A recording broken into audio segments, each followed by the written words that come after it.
Salam hörmətli müəllimlər, hər vaxtınız xeyir olsun. Mən müəllimlərin işə qəbulu və sertifikasiyası üzrə təlimçi tarix müəllimi Rəhman Polad. Bugün sizlərə 2-ci Dünya müharibəsini izah edəcəyəm. 2-ci Dünya müharibəsi necə başladı, səbəbləri nədən ibarət idi, gedişatı necə oldu, nəticələri nədən ibarət oldu və ümumilikdə 2-ci Dünya müharibəsi mövzusunun bütün təfərrüatlarını sizlərə təqdim edəcəyəm. Və biz 2-ci Dünya müharibəsinin səbəbləri və başlamasına keçməzdən əvvəl qeyd edək ki, 2-ci Dünya müharibəsi neçənci illərdə baş verib? 2-ci Dünya müharibəsi baş veribdi 1939-cu illə 1945-ci illər arasında olan bir dövr. Bəzən də simvolik olaraq bir günlük müharibə də adlanır. Çünki 1939-cu ilin sentyabr ayının 1-də başlamış və 1945-ci ilin sentyabr ayının 2-sində başa çatmışdı. Bəzən bəzi müdavimlər qarışdırırlar Böyük Vətən müharibəsi ilə 2-ci Dünya müharibəsini. Böyük Vətən müharibəsi 2-ci Dünya müharibəsinin tərkib hissəsidir. SSR xalqlarının mübarizə apardığı bir dönəmdir. Faşizmə qarşı Almaniyanın SSR-yə hücumu ilə başlamışdı və 1941-1945-ci illəri əhatə etməkdədir. Deməli, 1941 və 1945-ci illəri əhatə edən dövr isə Böyük Vətən müharibəsi hesab olunmaqdadır. 39 və 45-ci illər isə 2-ci Dünya müharibəsidir. İndi isə keçid edək sizlərlə 2-ci Dünya müharibəsinin səbəbləri haqqında danışaq. 2-ci Dünya müharibəsinin səbəbləri nədən ibarət olub? 2-ci Dünya müharibəsinin bir sıra səbəbləri var idi. İlk əvvəl yer alan məsələlərdən birisi 20-ci əsrin 30-cu illərində böyük böhran nəticəsində dövlətlər arasında münasibətlərin kəskinləşməsi. Bu səbəblərdən birisidir. Digər səbəblərdən birisi dövlətlərin nüfuz dairələri, xammal və satış bazarları ələ keçirmək istəyi. Digər bir səbəblərdən birisi Versal-Vaşinqton sisteminin sərt, ağır, ədalətsiz qərarlarından Almaniya, Yaponiya və İtaliyada qisasçılığın güclənməsi və onlarda şovinist əhval-ruhiyyənin artması. Digər səbəblərdən birisi Amerika Birləşmiş Ştatlarının mümkün qədər bitərəf qalaraq müharibədən qazanc əldə etməyi planlaşdırması. Başqa bir səbəb demokratik dövlətlərin, liberal demokratik dövlətlərin, Böyük Britaniya və Fransanın faşizmi lazımınca qiymətləndirməməsi, öz mövqeylərini qoruyub saxlamaq təşəbbüsləri və eyni zamanda totalitar rejimləri, Almaniya və faşizmlə SSR-ni, kommunizm rejimlərini bir-birlərinə qarşı qoyub zəiflətmək cəhdləri. Və bütün bunların fonunda artıq baş verdi deməli 2-ci Dünya müharibəsi. Yəni 2-ci Dünya müharibəsinin baş vermə səbəbləri bunlardan ibarət idi. Ki bu səbəblər müharibəni yetişdirdi. Daha sonra isə biz keçid edirik başlamasına, amma başlamazdan əvvəl bir səbəb daha var idi ki, SSR-nin səbəbi hansı səbəb idi? SSR də nə etmək istəyirdi? Uzaq şərqdə və Balkanlarda möhkəmlənməyə, Şərqi Avropada, uzaq şərqdə, Balkanlarda möhkəmlənməyə çalışırdı. Bu da SSR ilə bağlı olan 2-ci Dünya müharibəsinin səbəblərindən birisi hesab olunacaq. İndi isə keçid edirik 2-ci Dünya müharibəsinin başlamasına. 2-ci Dünya müharibəsi 1939-cu ilin sentyabr ayının 1-də Almaniyanın Polşaya hücumu ilə başladı. Və dərhal İngiltərə və Fransa Almaniyaya müharibə elan etdilər. Və bu zaman köhnə təyyarələri ilə və süvari qoşunları ilə Almanların yeni təyyarələrinə, tanklarına qarşı gələ bilməyən Polşa məğlub oldu. Və Polşaya qarşı və ümumilikdə 2-ci Dünya müharibəsində və hərb tarixini ilk dəfə olaraq hava qoşunları ilə tank hücumu eyni anda tətbiq edildi. Bu ildırım sürətli müharibə strategiyası Blitzkrieg hesab olunmaqdadır. Və bu ildırım sürətli müharibə strategiyasının Polşaya tətbiq olunması nəticəsində Polşa qoşunları təslim oldu. Hələ Polşanın təslim olunmasından bir həftə əvvəl SSR ilə Almaniya arasında Molotov-Ribbentrop paktı imzalanmışdı Şərqi Avropanın bölünməsinə dair. Və bu minvallada SSR də hücum etdi Polşaya. Polşanın bir hissəsini Almanya işğal etdi, bir hissəsini də SSR işğal etdi. Və 1939-cu ilin sentyabr ayının sonlarında Almanya ilə SSR arasında müqavilə imzalandı. Bu müqaviləyə əsasən Polşanın bölüşdürülməsi rəsmiləşdirildi. Şərqi Avropa yenidən SSR və Almanya arasında nüfuz dairələrinə bölündü. Daha sonra isə burada keçid edirik qış müharibəsi. Qış müharibəsi nədən ibarətdir? 1939-cu ilin noyabr ayından 1940-cı ilin mart ayına qədər SSR-nin Finlandiyaya hücumu ilə bağlı yaranan bir məsələdir ki, bu hesab olunur müharibə tarixində qış müharibəsi. Qış müharibəsi zamanı SSR hücum etdi Finlandiyaya 1939-cu ildə. Buna görə də Millətlər Cəmiyyətinin tərəfindən qınanıldı və Millətlər Cəmiyyətindən çıxarıldı. Millətlər Cəmiyyətindən çıxarılsa da 1940-cı ildə Baltik ölkələrinə, Estoniya, Latviya, Litvaya hücum etdi və nəticə etibarilə Baltik ölkələrini işğal etdi. Amma Finlandiyanı tuta bilmədi, Finlandiya öz müstəqilliyini qorudu. Bessarabiyanı isə Rumuniyadan geri aldı SSR və beləliklə 1917-ci ilə qədər ki, qərb sərhədlərini, keçmiş Çar Rusiyasının, imperiyasının sərhədlərini bərpa etməyi bacardı. Daha sonra burada qeyd edirik biz qəribə müharibə dövrü. Nə ilə bağlıdır bu qəribə müharibə? 1939-cu ilin sentyabr ayında Almanya Polşaya hücum edən zaman İngiltərə və Fransa eyni zamanda Almanyaya müharibə elan etmişdilər. Lakin 1940-cı ilin mart ayına qədər İngiltərə və Fransa real hərbi əməliyyatlar aparmadılar Almanya üzərində. Sadəcə olaraq müdafiə mövqeyini keçdilər və hava hücumları ilə kifayətləndilər. Ta ki Almanya qərb cəbhəsində əsaslı müharibəyə başlayana qədər. Bu dövr müharibə tarixində qəribə müharibə dövrü hesab olunmaqdadır. Və qəribə müharibə dövründə 1940-cı ilin yazında Almanya Danimarka və Norveçi işğal etdi. Beləliklə şimaldan öz təhlükəsizliyini təmin etdi. May ayında isə Hollandiya və Belçikanı işğal etdi. Deməli, qəribə müharibə dövründə Danimarka və Norveç işğal edərək şimaldan öz təhlükəsizliyini 1940-cı ilin yazında təmin etdi və may ayında isə nə etdi? Hollandiya və Belçikanı da işğal etmiş oldu.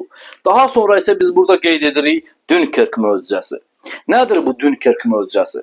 1940-cı ildə İngilis, Fransız, Belçika qoşun birləşməsi Kale limanı yaxınlığında Dunkirk rayonunda 340 minlik İngilis, Fransız, Belçika qoşun birləşməsi mühasirəyə düşdülər. Almanların mühasirəsinə düşdülər. Lakin Hitlerin əmri ilə Alman ordusu geri çağırıldı və hava üzərindən hücumlara start verdi, əmr verdi. Və beləliklə bu hadisə tarixdə Dunkirk möcüzəsi adı ilə daxil oldu. Çünki Hitler istəsəydi orada 340 minlik İngilis, Fransız, Belçika qoşun birləşməsini məhv edə bilərdi. Tədqiqatçıların fikrinə görə bu hadisəni, yəni Hitlerin bu tapşırığı onunla bağlı idi ki, o Böyük Britaniya ilə sülh istəyi idi. Yəni o düşünürdü ki, belə hesab edirdi ki, Böyük Britaniya ilə sülhə, kompromisə gedə bilər. Lakin əslində bu səhv bir addım idi. Nəticə etibarilə onlar orada məğlub olsaydılar əgər İngilis, Fransız, Belçika qoşun birləşməsi, bu zaman müharibənin taleyi tamamilə fərqli ola bilərdi. Və bu da tarixdə hesab olunduğu Dunkirk möcüzəsi. Daha sonra Dunkirk hadisələrindən sonra Fransaya hücum məsələsi var burada. 1940-cı ilin may ayının sonlarında Almanlar Fransaya qarşı hücuma başladılar. Bu zaman Fransa Almanya ilə sərhəd boyunca məşhur Maginot müdafiə xəttini yaratmışdı. Amma Almanlar o həmin sədləri, həmin xəttləri keçdilər və keçdikdən sonra isə nə etdilər? Şimali Fransa ərazisini tamamilə işğal etdilər. Və daxil oldular, Parisi tutdular. Parisi tutdular və burada Fransanın yeni hökuməti ilə saziş imzaladılar. Həmin sazişə əsasən Şimali Fransa ərazisi Almanların işğalı altında qaldı. Bu Fransa tarixində ən böyük biabırçılıq, rüsvayçılıq, məğlubiyyət hesab olunurdu. Cənubi Fransada isə faşist hökuməti, Vichy hökuməti yaradıldı. Daha sonra biz burada qeyd edirik azad dünyanın son qalası. Azad dünyanın son qalası Böyük Britaniya hesab olunmaqdadır. Böyük Britaniya azad dünyanın son qalası idi. Niyə görə? Çünki 1940-cı ilin biz deyirik ki, artıq yazına qədər olan dönəmdə Norveçdən İspaniyaya qədər Avropa ərazisi faşistlər tərəfindən, Almanlar tərəfindən işğal olunmuşdu. Və Almanlar tərəfindən işğal olunan bu ərazilərin mühacir hökumətləri, başda Fransa olmaqla sığınmışdılar Böyük Britaniyaya. Buna görə də o azad dünyanın son qalası hesab olunurdu. Fransanın işğalından sonra Adolf Hitler hazırlaşdı Böyük Britaniyanı məğlub etməyə və Britaniyaya qarşı mübarizəyə başladı, hücumlara başladı. Britaniyanı hava hücumlarından məğlub edə bilməyəcəyini anlayan Almanya Böyük Britaniyaya qarşı sualtı gəmilərdən istifadə etməyə cəhd göstərdi. Lakin Böyük Britaniyanı niyə görə məğlub edə bilmədi? Ona görə məğlub edə bilmədi ki, Böyük Britaniya inadlı müqavimət göstərirdi. Böyük Britaniyada yeni yaranan radarlar var idi, o hava hücumundan müdafiə üçün siqnallar ötürürdü və beləliklə hücumların qarşısını almaq mümkün idi. Və Böyük Britaniyanın donanmasının dənizlərdə üstünlüyü var idi. Mən sadaladığım bu səbəblərə görə Böyük Britaniyanı məğlub edə bilmək baş tutmadı. Və Böyük Britaniyanı məğlub edə bilmədiyi zaman artıq o istiqamətini şərqə doğru yönləndirəcək. İndi bu barədə də ətraflı danışacağıq. İndi isə keçid edirik biz burada Şimali Afrika və Balkanlarda hərbi əməliyyatlara. Şimali Afrika və Balkanlarda hərbi əməliyyatlar. Artıq biz qeyd edirik ki, 1940-cı ildən etibarən Şimali Afrikada hərbi əməliyyatlar bölgəsinə çevrildi. Şimali Afrikada İtalyanlar böyük bir qüvvə ilə hərəkətə keçirdilər, lakin İngilislər Misirə onların yaxınlaşmasını, Misirə daxil olmasını İtalyanların imkan vermədi. Belə olan təqdirdə Adolf Hitler Şimali Afrikada İtalyanlara kömək etmək məqsədi ilə Alman korpusunu Liviyaya göndərdi. Liviyaya göndərdi, lakin faşistlərin Süveyş kanalını tutmaq cəhdləri nəticəsiz qaldı. Və daha sonra isə biz qeyd edirik ki, Böyük Britaniya, yəni İngilislər və Fransızlar Alman-İtalyan qüvvələrini sıxışdırdılar həmin ərazilərdə. Daha sonra müharibə keçdi Balkanlara. Balkanlarda baş vermiş hadisədə biz qeyd edirik ki, Adolf Hitler İtaliyaya kömək üçün İtaliya Yunanistana daxil oldu və İtaliyaya kömək etmək üçün Yunanistana əlavə qüvvələr göndərdi. Bu zaman İngilislərlə İtalyanlar Yunanistanda müharibə aparırdılar. Lakin 1941-ci ilin yazında Yunanistan və Yugoslaviya Almanlar tərəfindən işğal edildi. Daha sonra isə biz burada qeyd edirik Üçlər Paktı. Üçlər Paktı hansı hadisə ilə bağlıdır? 1940-cı ilin sentyabr ayında Almanya, Yaponiya və İtaliya öz aralarında Üçlər Paktını imzaladılar. Bu Üçlər Paktında hansı məsələlər var idi? Qeyd olunurdu ki, Almanya və İtaliya Asiyada Yaponiyanın ağalığını, rəhbərliyini tanıyır və hörmətlə yanaşırlar. Eyni zamanda Yaponiya, İtaliyada və Almanyanın Avropadakı rəhbərliyini tanıyır və hörmətlə yanaşır. Bu pakt qüvvəyə minir və 10 il müddətində qüvvədə qalır. Tərəflərdən hər hansısa biri mövcud müharibədə döyüşməyən dövlətlərdən birinin hücumuna məruz qalarsa, avtomatik olaraq digər dövlətlər ona kömək etməyə borcludur. Üçlər Paktına daha sonradan qoşulan dövlətlər var idi. Bunlar Rumıniya, Macaristan və Bolqaristan hesab olunurlar. Yəni bir daha qeyd edirik, Üçlər Paktının mahiyyəti nədən ibarət idi?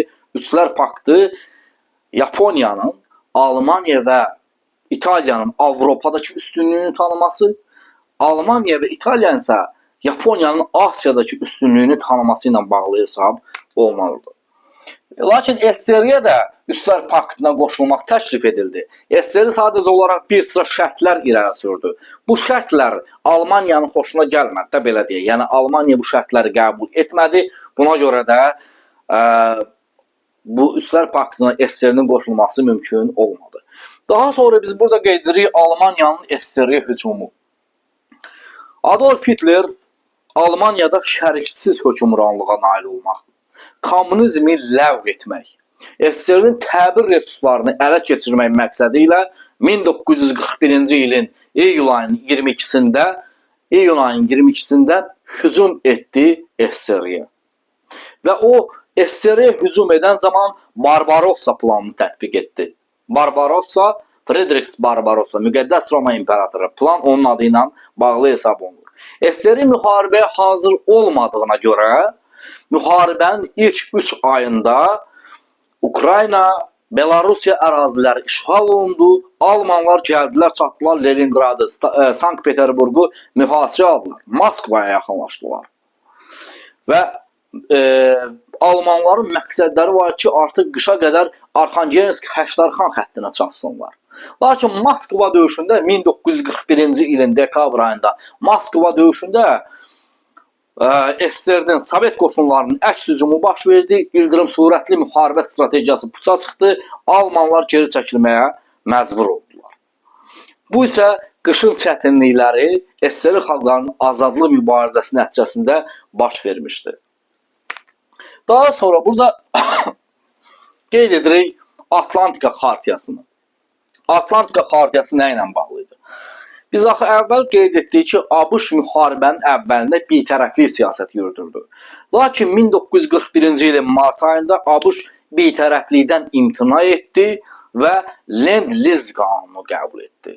Lend-Liz qanunu nə deməkdir? Borc və kirayə deməkdir Lend-Liz qanunu. Yəni ABŞ öz təhlükəsizliyi üçün lazım bilinən dövlətlərə kömək etməli idi, silah, sursat, hərbi, hər cəhətdən köməklik göstərməli idi. Və bu Lend-Liz qanunu ilk əvvəl Böyük Britaniyaya, daha sonra SSR-yə şamil olundu. Və 1941-ci ilin avqust ayında Amerika Birləşmiş Ştatları prezidenti Franklin Rooseveltlə Böyük Britaniyanın baş naziri Winston Churchill arasında Atlantik okeanında döyüş gəmisində sənəd imzalandı. Atlantika Xartiyası, Xartiya charter, qanun deməkdir. Yəni Atlantik okeanında imzalanmış Atlantika Xartiyası. Atlantika Xartiyası müxtəlif prinsiplərə, faşistlərə qarşı mübarizə və müharibəni davam etdirməyə, faşistləri məğlub etməyə yönəlmiş bir sənəd idi. Və bu sənədin bir sıra prinsipləri var idi. Bu prinsiplər nə idi? Hər iki dövlətin, yəni həm Amerika Birləşmiş Ştatlarının, həm Böyük Britaniyanın başqa ərazilər əldə etmək, başqa ərazilər işğal etmək istəkləri, arzularının olmaması, xalqların öz müqəddəratını təyin etmək hüquqlarına hörmətlə yanaşmaları. Daha sonra faşist blokuna qarşı mübarizə aparmaları, təcavüzkarların tərk silah olunmaları və digər prinsiplər, demokratik prinsiplər yer almaqdaydı. Və bunları imzalandıqdan sonra Atlantika Xartiyası qüvvəyə mindi. Və eyni zamanda biz burada başqa hansı məsələni qeyd edirik? Atlantika Xartiyasından sonra qeyd edirik ki, Böyük Britaniya və Amerika Birləşmiş Ştatlarının SSR-yə kömək etməyi. SSR-yə kömək etmək burada İran ərazisindən mümkün ola bilərdi. Çünki başqa ərazilərdən SSR-yə kömək etmək mümkün deyildi. Çünki Murmansk və Vladivostok limanlarının kömək üçün əlverişli olmaması, Egey dənizi adalarının Almanların işğalı altında olması, Türkiyənin müharibə aparan tərəflərə boğazlar bağlaması nəticəsində artıq Böyük Britaniya və Amerika Birləşmiş Ştatları müttəfiqi olduğu SSR-yə İran vasitəsilə kömək etməyə qərara gəldilər. Və İran vasitəsilə kömək edilməsi məsələsi İran özü istəmirdi ki, onun ərazisi vasitəsilə SSR-yə kömək olunsun. Buna görə də 1941-ci ilin yayında İngilis və Sovet qoşunları daxil oldular İrana. Və İranda hakimiyyət çevrilishi həyata keçirdilər və nəticə etibarilə İranın şimalı Sovet qoşunları tərəfindən, cənubu isə İngilis qoşunları tərəfindən ələ keçirilmiş oldu. Daha sonra biz burada qeyd edirik uzaq şərqdə Yapon işğalları. Uzaq şərqdə Yapon işğalları hansı hadisələrlə bağlıydı? Qeyd edilir ki, hələ müharibə dövründə, müharibə ərəfəsində, müharibə dövründə deyil, 30-cu illərin əvvəllərində Yaponiya Çinin bir sıra ərazilərini işğal etmişdi. Hind okeanının şərqindəki adaları işğal edərək burada neft və kauçuk resurslarını ələ keçirmişdi. Müharibə dövründə isə Çinin əhəmiyyətli hissəsini işğal etdi və Fransanın nəzarətində olan Vietnam, Kampuçya və Laos müstəmləkələrinə möhkəmləndi. Və daha sonra Yaponiyanın Amerika Birləşmiş Ştatları və Böyük Britaniya ilə rəqabətinə səbəb olan hadisələr baş verdi. Bunlar nədir? Yaponiyanın dənizlərdə bir imperiya qurmağı, dənizlərdə üstünlüyü və müharibə iqtisadiyyatı qurmağı. Bu, ABŞ və Böyük Britaniya ilə deməli rəqabətə səbəb olmuşdu. Daha sonra 1941-ci ilin aprel ayında Yaponiya ilə SSR arasında bir-birlərinə hücum etməmək haqqında müqavilə imzalandı. Və bu müqavilədən sonra Yaponiya Asiyada daha da fəallaşdı və Asiyalıların da şüarı altında sarı irqin ağları məğlub edə biləcək təbliğatına başladı. Və 1941-ci ilin dekabr ayında Amerika Birləşmiş Ştatlarının Sakit Okean donanmasının Havay adalarındakı Pearl Harbor hərbi bazasına zərbə endirdi.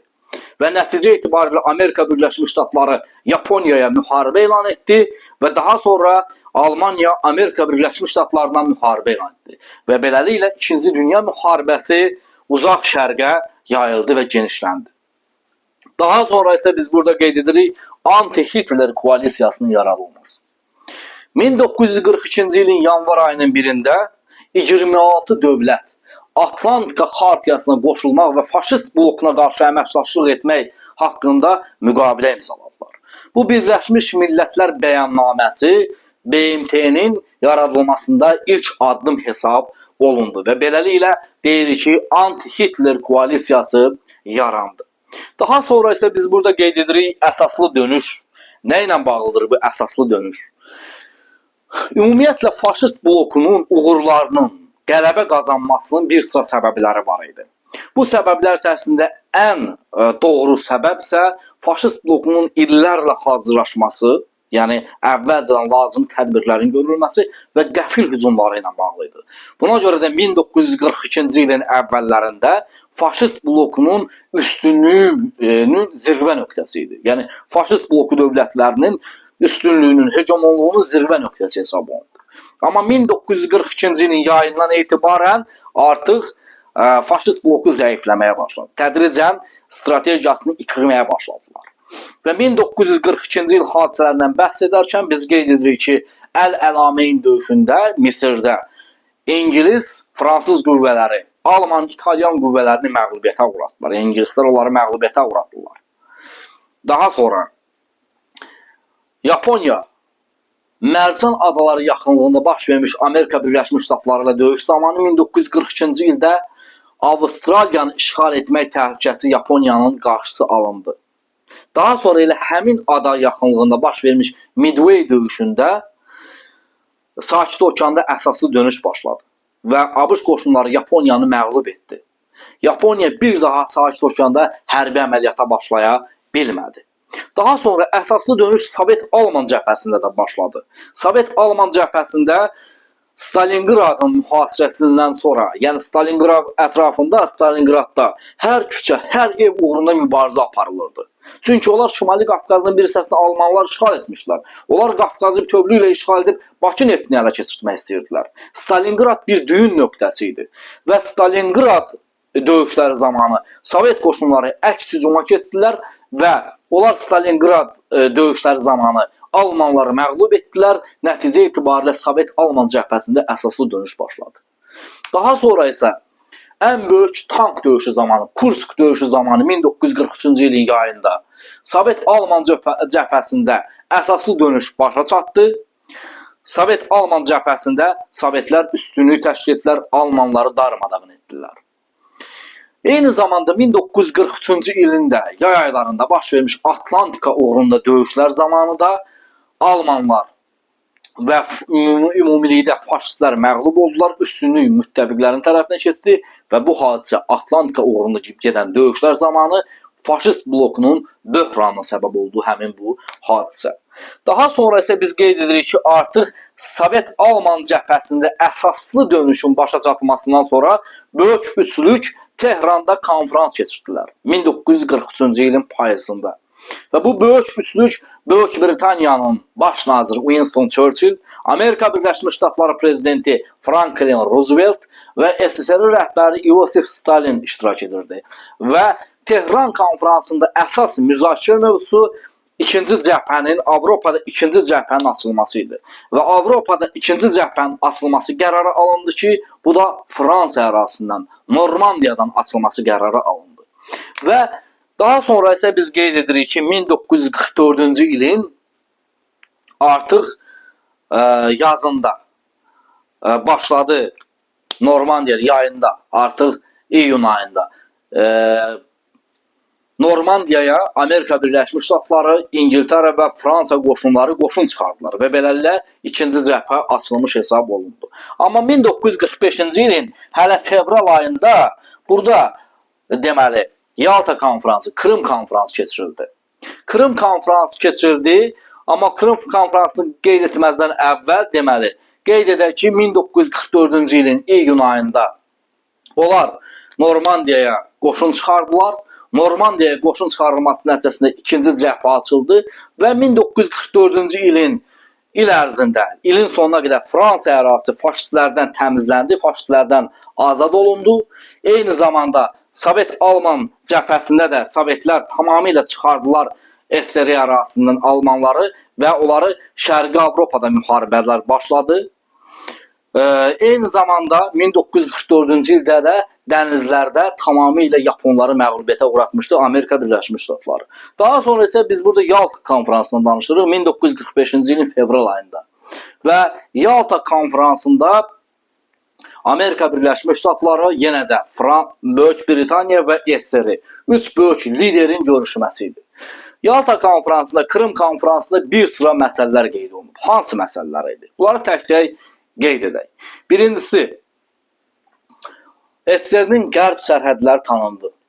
Yalta konferansı, Krım konferansına görə. Almaniyanın danışıqsız təslim olması və daha sonra ona qarşı siyasətin həyat keçirilməsi qərarı alındı. Hücum əməliyyatlarının əlaqələndirilməsi qərarı alındı. SSR-nin Yaponiyaya müharibə edilməsi məsələsi müzakirə olundu və SSR bir sıra şərtlərlə Yaponiyaya müharibə elan edəcəyini qeyd etdi. Hansı şərtlər idi onlar? Onlar bu şərtlərdir ki, Cənubi Sakhalin, Kuril adaları, Port Arthur və Manzuriyadakı dəmir yolunun ona verilməsi. Bu barədə məxfi saziş imzalandı. Və eyni zamanda deyirik ki, Krım konferansının keçirilməsi BMT-nin iş qərarlarının hazırlanması demək. Yəni BMT-nin yaradılmasında artıq iş qaydaları müəyyən olunmuş hesab olundu. Daha sonra isə biz burada qeyd edirik ki, Potsdam konferansı, amma Potsdam konferansına keçməzdən əvvəl qeyd edək ki, 1945-ci ilin fevral ayında ABŞ və SSR qoşunları, müttəfiq qoşunları daxil oldular Almaniya ərazisinə. 1945-ci ilin aprel ayında bunlar Elba çayında birləşdilər və Sovet ordusu Berlin əməliyyatına başladı.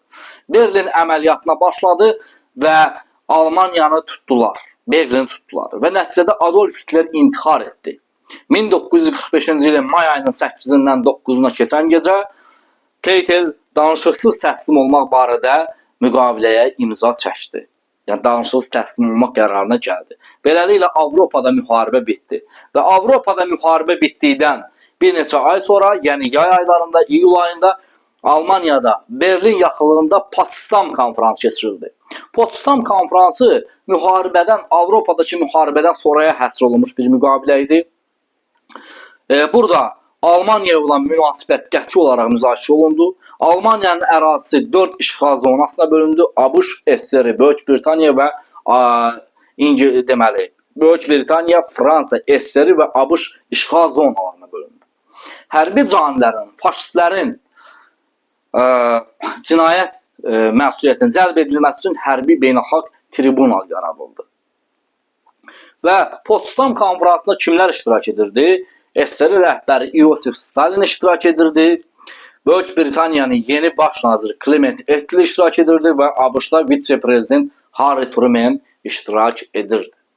Daha sonra Potsdam konferansında biz artıq sonrasına qeyd edirik ki, Yaponiyanın təslim olması 1945-ci ilin yayında Avqust ayının 6-sında, 9-unda Amerika Birləşmiş Ştatları Yaponiyanın Hiroşima və Nagasaki şəhərlərinə atom bombası atdı. ABŞ-ın Yaponiyaya atom bombası atmasını belə əsaslandırırdı ki,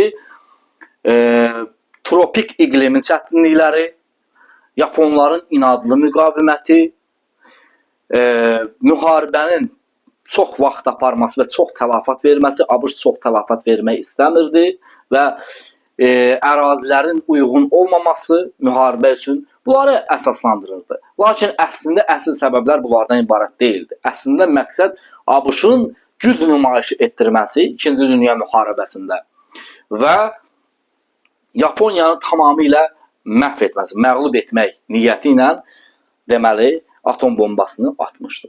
Və müqavilənin şərtlərinə görə SSR də Yaponiyaya müharibə elan etdi avqust ayının 8-də və nəhayət sentyabr ayının 2-sində Yaponiya təslim oldu və beləliklə 2-ci Dünya müharibəsi bitmiş hesab olundu. Və müharibə dövründə biz burada səfərbərlikdən danışırıq. Burada müxtəlif səfərbərliklər həyat keçirilib, həm hərbi sahədə, hərbi texniki sahədə, həmçinin də elmi sahədə. Biz qeyd edə bilərik ki, İngiltərə müharibə iqtisadiyyatını quran ilk dövlət oldu. Yeni radarlar meydana gəldi, maqnetik metallar, raketlər üzrə öndə idi Almaniya, amma bunların sayı o qədər də çox deyildi müharibəni tamamilə başa çatdırmaq üçün və eyni zamanda gec istehsal edilməyə başlanılmışdı. Amerika Birləşmiş Ştatlarında yeni silahlar istehsal olunmağa başlanıldı. Daha sonra biz burada elmi səfərbərlikdən danışarkən qeyd edirik ki, Avropadan qaçıb Amerikaya gedən alimlərin səyləri nəticəsində atom bombası hazırlandı, yeni kompüterlərin istifadəsinə başlanıldı və digər elmi texniki icadlar həyata keçirildi. Eyni zamanda bu dövrdə deportasiya ilə bağlı nəyi qeyd etmək olar? Deyirik ki, bir sıra xalqlar deport olundular, sürgün olundular. 1942-ci ildə Amerika Birləşmiş Ştatları prezidenti Franklin Roosevelt Yapon əsilli ABŞ vətəndaşlarının müxtəlif düşərgələrə sürgün olunması barədə əmr vermişdi, qanun vermişdi. Eyni zamanda SSR-də də deportasiya və sürgün siyasəti həyata keçirildi.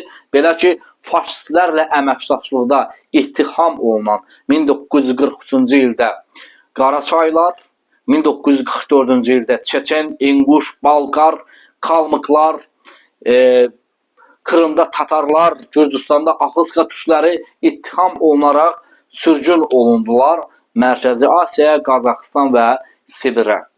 Daha sonra biz burada müharibənin nəticələrinə danışırıq.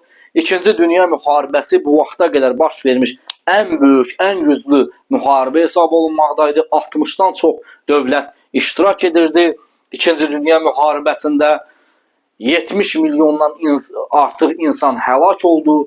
4 trilyon dollara yaxın, deməli 4 trilyon dollar həcmində zərər vurdu iqtisadiyyata və 10 minlərlə şəhər və kəndlər dağıdıldı. Və nəticələrinin müxtəlif nəticələri oldu. Dünya siyasətində Qərbi Avropanın həcmi azaldı. İngiltərə və Fransanın xüsusən də. Dünyada iki böyük güc ortaya çıxdı. Amerika Birləşmiş Ştatları və SSR. Lakin ABŞ hərbi, siyasi və iqtisadi nöqteyi nəzərdən daha üstün idi. Şərqi Avropada SSR tərəfindən işğaldan azad olmuş ərazilərdə sosialist totalitar rejimlər yaradıldı və Avropa iki istiqamətə bölündü. Kommunist şərqə və kapitalist qərbə və bunlar arasında münasibətlər də kəskinləşdi. Asiyada və Afrika ölkələrində müstəmləkəçilik əleyhinə geniş hərəkatlar baş verdi. BMT yaradıldı və dünyada müharibənin sülh üçün nə qədər təhlükəli olunmasının yenə də vacibliyi vurğulandı.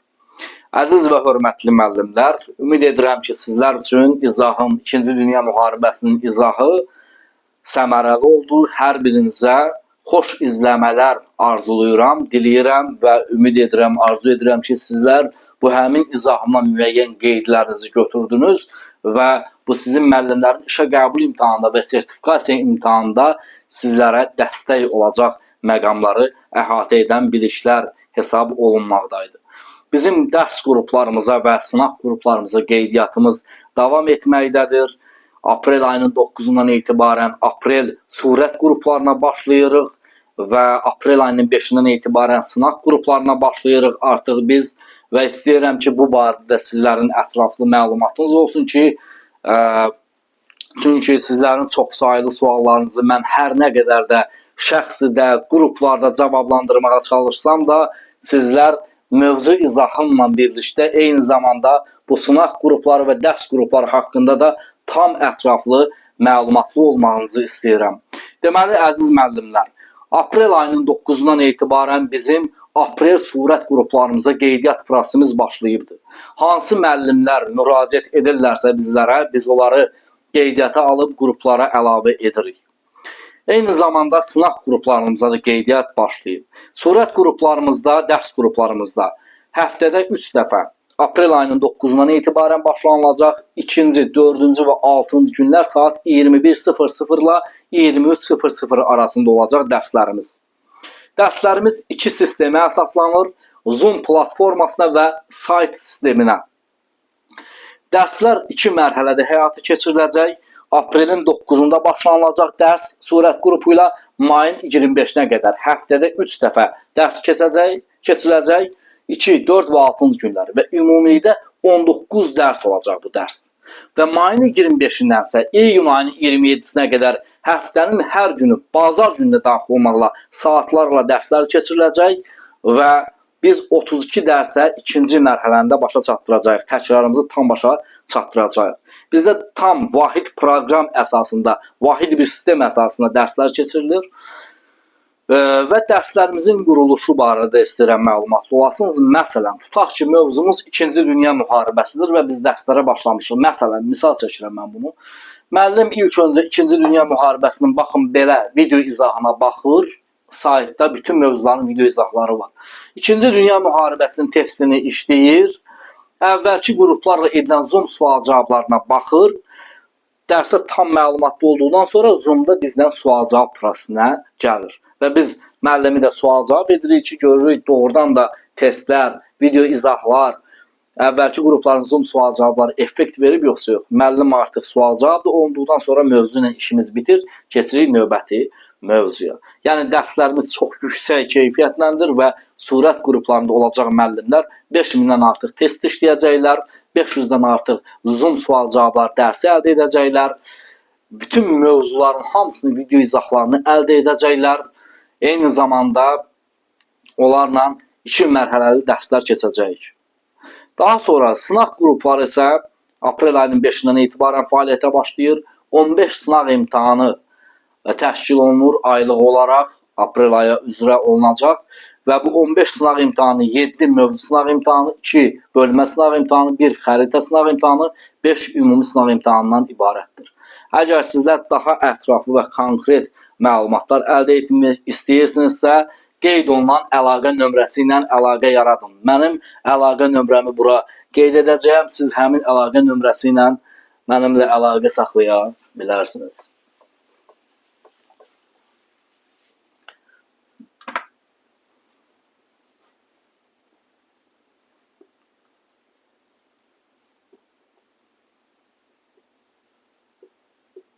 Deməli 050 731 83 95 nömrəsi ilə əlaqə saxlayıb dərs qruplarımız və sınaq qruplarımız haqqında sizləri daha çox maraqlandıran və məlumatdan kənar olan hissələr barədə soruşa bilərsiniz.